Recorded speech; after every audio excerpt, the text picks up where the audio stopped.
So another point capture going on. Like you said, this is the last preliminary one. So first person to capture this point gets their seed. They get that little win knocked onto their name. So they're not getting knocked out here, but it is going to be somewhat important depending on who they want to face as they go into the actual bracket. And it's going to be very interesting to see. Once again, I like the name for Alpacca Alliance. I like the name Deviants. And I'm liking the compositions we're coming at. I actually think this might be not the first time, but the second time, I think, total today that we've seen a a Junkrat come out. So, Junkrat, the first time we saw him today was in the first preliminary match, and he kind of stunk, let's be entirely frank here. But at the same time, maybe we'll see this Junkrat do a bit better, because this capture point in Nelos is a giant pit. So, raining grenades is a bit more indicative to what, raining grenades into a pit versus having to do a pagoda. So, going into this gore, let's see how well Downwind Fish is actually able to play this. Now, right now, we have D.Va pretty much just hovering on the point. A lot of the people from Deviants have control of that right now, but with a Reinhardt shield in front and a lot of damage being pumped out, it doesn't look like Alpacca Alliance are ready to give up anything just yet. They are contesting it, but here comes Roadhog in the back line, trying to get something done, just not able to find the kill he wanted. So this is Pony was able to find the first kill of the game. Wild Nuke finds the second. Governor picks up the second while Wild Nuke picks up the third. Things looking better for Deviants as we go. That is going to be pretty much an unofficial team wipe because Whittlefish was able to respawn. That is going to be the first capture of this preliminary match. This is going to be a best of one round, and this is the final preliminary, so as soon as this is done, the brackets will actually be able to be formed because the seeding's done, and we'll head into the formal best of three, but moving back into this match, that is going to be Deviants currently capturing the point. I think Deviants have a very good chance of controlling this point relatively high. Right now, Wild Nuke is sitting in the backline doing a lot of the things you'd like to see a Reaper do, going for the same way we saw Tracer doing it earlier.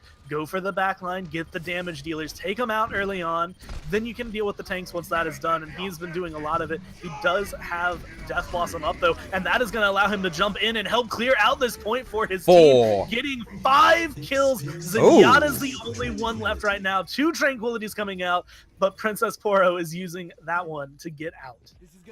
If I was like God's gift to Overwatch, I would have said, why would you do that?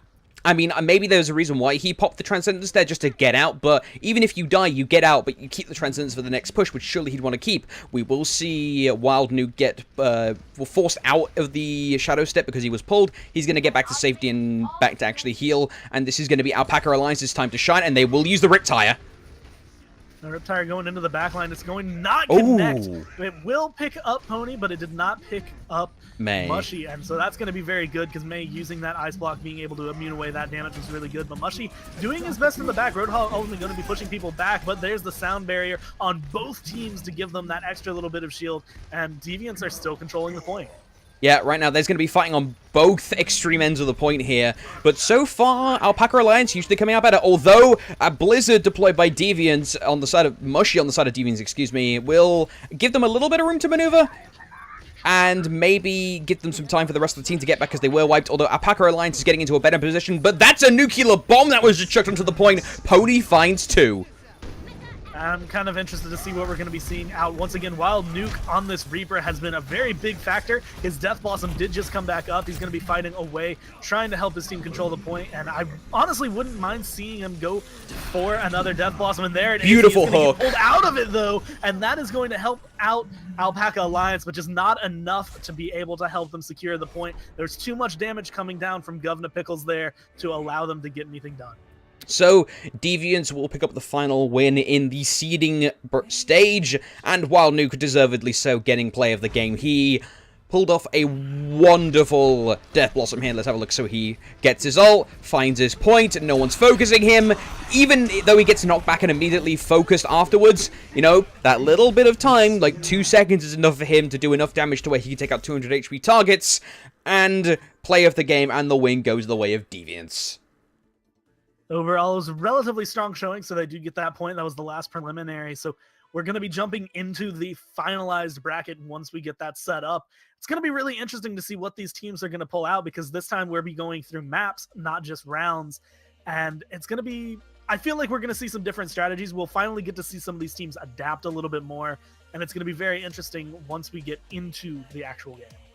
So, ladies and gents, we'll be right back. The brackets will now be seeded by the guys at the Java Gaming Cafe. And once that's done, we'll get into the formal process of the best of threes on predetermined maps, full best of 3 maps, going all the way up to finals, which will be best of 5 and a map draft. So, be looking forward to that, ladies and gents. Don't go anywhere. This is the Java Gaming Cafe Overwatch Tournament 2nd stream.